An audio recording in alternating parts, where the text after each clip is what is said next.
अस्सलामुअलैकुम 9th class. उम्मीद है आप लोग खैरियत से होंगे और अपने प्रीवियस लेक्चर्स को अच्छे से याद कर रहे होंगे। आज केमिस्ट्री का लेक्चर नंबर 9B है, जिसमें हम chapter number 4 structure of molecules को फर्दर स्टडी करेंगे। हमारे आज के टॉपिक्स हैं nature of bonds and properties, और इसके अलावा हम चैप्टर नंबर 4 की एक्सरसाइज को भी सॉल्व करेंगे। अब हमारे पास जो पहला टॉपिक है वो है nature of bonding and properties. इस टॉपिक में हम लोग हर बॉन्ड की वजह से बनने वाले कंपाउंड की प्रॉपर्टीज़ को स्टडी करने वाले हैं। तो सबसे पहला है ionic compound. Ionic compound are made up of positively and negatively charge ion, thus they consist of ions and not the molecule. These positively and negatively charge ions are held together in a solid or crystal form with strong electrostatic attractive forces. The orderly arrangement of Na positive and chlorine ions in a solid crystal of sodium chloride is shown in figure.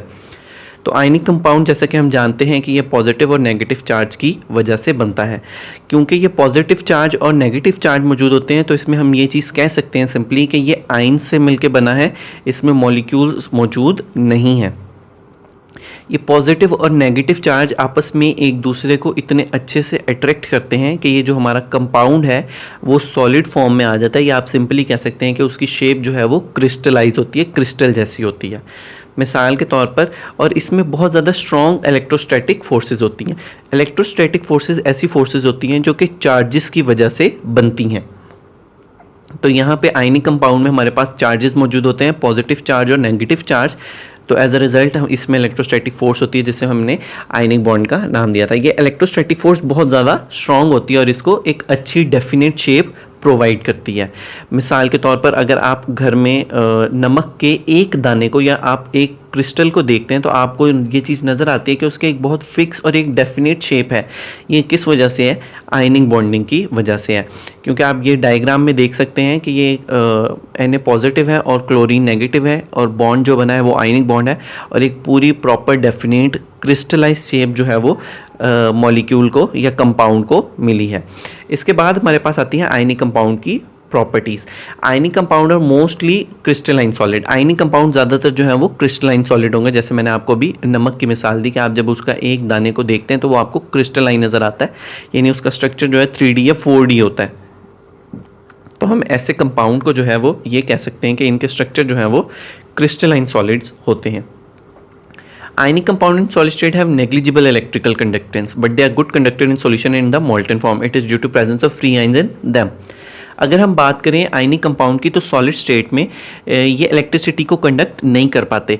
लेकिन अगर हम बात करें solution form में, तो जैसे ही इनको पानी में हल किया जाएगा ये इलेक्ट्रिसिटी को कंडक्ट करना स्टार्ट कर देंगे। मिसाल के तौर पे अगर हम नमक में से ऐसे ही इलेक्ट्रिसिटी को गुजारने की कोशिश करें तो इलेक्ट्रिसिटी नहीं गुजरती, लेकिन जैसे ही हम नमक को पानी में हल करते हैं तो इलेक्ट्रिसिटी जो है वो बहुत ईजीली पास करती है। और ये वजह क्या होती है कि जैसे ही हम इसको वाटर में या पानी में हल करते हैं तो ये जो हमारे पास पॉजिटिव और नेगेटिव चार्ज हैं ये फ्री आइंस में कन्वर्ट हो जाते हैं। इनकी फोर्सेस जो हैं वो ज़रा वीकन हो जाती हैं, और जिसकी वजह से हमारे जो इलेक्ट्रिसिटी है वो कंडक्ट हो जाती है। Ionic compound have high melting and boiling point. For example sodium chloride has melting point 800 Celsius degree and a boiling point 14-13 Celsius degree.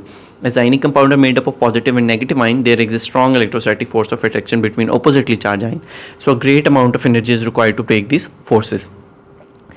Ionic compound के जो मेल्टिंग और बॉइलिंग पॉइंट है वो बहुत ज़्यादा होते हैं, और इसकी वजह ये क्या है कि इसमें इलेक्ट्रोस्टैटिक फोर्सेस मौजूद होती हैं। पॉजिटिव और नेगेटिव चार्ज आपस में एक दूसरे को बहुत अच्छे से अट्रैक्ट करके रखते हैं, जिसके लिए आपको इसको आइदर मेल्ट करवाना हो या बॉयल करवाना हो, आपको इसको बहुत ज़्यादा एनर्जी देनी पड़ती है due to their electrostatic force of charges.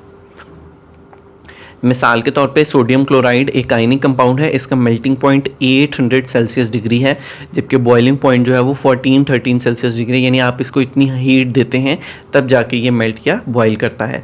और इसकी वजह मैंने आपको बार बार अभी बताई, electrostatic force of attraction between oppositely charge ions. They dissolve easily in polar solvents like water. Water has high dielectric constant that weakens the attraction between ions. और ये जो आयनिक कंपाउंड होते हैं वो पोलर सॉल्वेंट में easily हल हो जाते हैं, यानी ऐसे सॉल्वेंट्स जो कि अपने अंदर पार्शियल पॉजिटिव और पार्शियल नेगेटिव चार्जेस रखते हैं।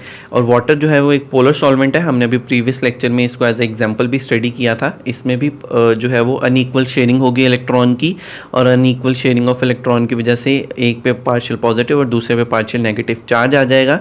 तो ऐसे जो हमारे पास कंपाउंड्स होते हैं हम उनको पोलर कंपाउंड या पोलर सॉल्वेंट का नाम देते हैं। तो वाटर भी एक पोलर सॉल्वेंट है और आयनिक कंपाउंड वाटर में बड़ी ही ईजिली हल हो जाते हैं। मिसाल के तौर पर नमक जो है वो पानी में बहुत आसानी से हल हो जाता है। तो हल होने की वजह यह है कि वाटर जो है इसका डाई इलेक्ट्रिक कॉन्स्टेंट जो है वो बहुत ज़्यादा हाई होता है। और ये डाई इलेक्ट्रिक कॉन्स्टेंट किस चीज़ में मदद करता है? दो आइंस के दरमियान की फोर्सेस को वीक करने में, यानी पॉजिटिव और नेगेटिव जो हमारे पास पूरा प्रॉपर पॉजिटिव और नेगेटिव चार्ज है NaCl का, उसकी फोर्स ऑफ अट्रैक्शन को कम करेगा और अपने अंदर पानी में हल करवा लेगा। इसके बाद हमारे पास आता है covalent compounds. Covalent compounds are made up of molecules that are formed by mutual sharing of electron between their atoms, i.e. covalent bond. A covalent bond is generally regarded as weaker than ionic bond. Covalent compounds are made up of two or more non-metals, e.g. H2, CH4, CO2, H2SO4, C6, H12O6. Lower molecular mass covalent compounds are gases or lower boiling point liquid. Contrary to it, higher molecular mass covalent compounds are solid. General properties shown by covalent compound are as follows. तो ये चीज़ हमें मालूम है कि ये जो covalent compound बनता है उसमें आइंस मौजूद नहीं होते बल्कि मॉलिक्यूल्स मौजूद होते हैं। ये बॉन्ड जो है वो म्यूचुअल शेयरिंग ऑफ इलेक्ट्रॉन की वजह से बनता है, यानी दोनों एटम्स जो हैं वो इलेक्ट्रॉन शेयर करते हैं। इसमें एग्जांपल दी गई है H2CH4 वगैरह की, और ये चीज़ बताई गई है कि कोवलेंट कंपाउंड जो है वो ज़्यादातर दो नॉन मेटल्स के दरमियान बनता है, दो या दो से ज़्यादा नॉन मेटल्स के दरमियान बनता है। फिर नेक्स्ट में उन्होंने ये चीज़ भी एक्सप्लेन की गई कि जिनका मॉलिक्यूलर मैस कम होगा, यानी वज़न जो है आप कह सकते हैं पूरे मॉलिक्यूल का कम होगा, वो कोवलेंट कंपाउंड गैस होते हैं। जबकि अगर बात करें कि मॉलिक्यूलर मैस ज़्यादा हो तो वो सॉलिड होंगे। आगे इसके कुछ प्रॉपर्टीज़ हैं वो स्टडी करते हैं। They have usually low melting and boiling points. इनका मेल्टिंग और बॉइलिंग पॉइंट इतना ज़्यादा नहीं होता। They are usually bad conductor of electricity. The compounds having polar character in their bonding are conductor of electricity when they dissolve in polar solvent. तो वैसे तो covalent compounds जो हैं हमारे पास वो इलेक्ट्रिसिटी के बैड कंडक्टर हैं, यानी ये इलेक्ट्रिसिटी कंडक्ट नहीं करते। लेकिन फिर वही चीज़ अगर हम इसको पानी में हल करते हैं तो क्योंकि इस पे भी पॉसिबल है कि पार्शियल पॉजिटिव और पार्शियल नेगेटिव चार्ज क्रिएट हो रहे हों, क्योंकि कोवलेंट बॉन्ड पोलर भी हो सकता है। तो शायद ये चीज़ पॉसिबल है कि पोलर कोवलेंट बॉन्ड जो है वो इलेक्ट्रिसिटी कंडक्ट कर दे। They are usually insoluble in water but are soluble in non aqueous solvent like benzene, ether, alcohol and acetone.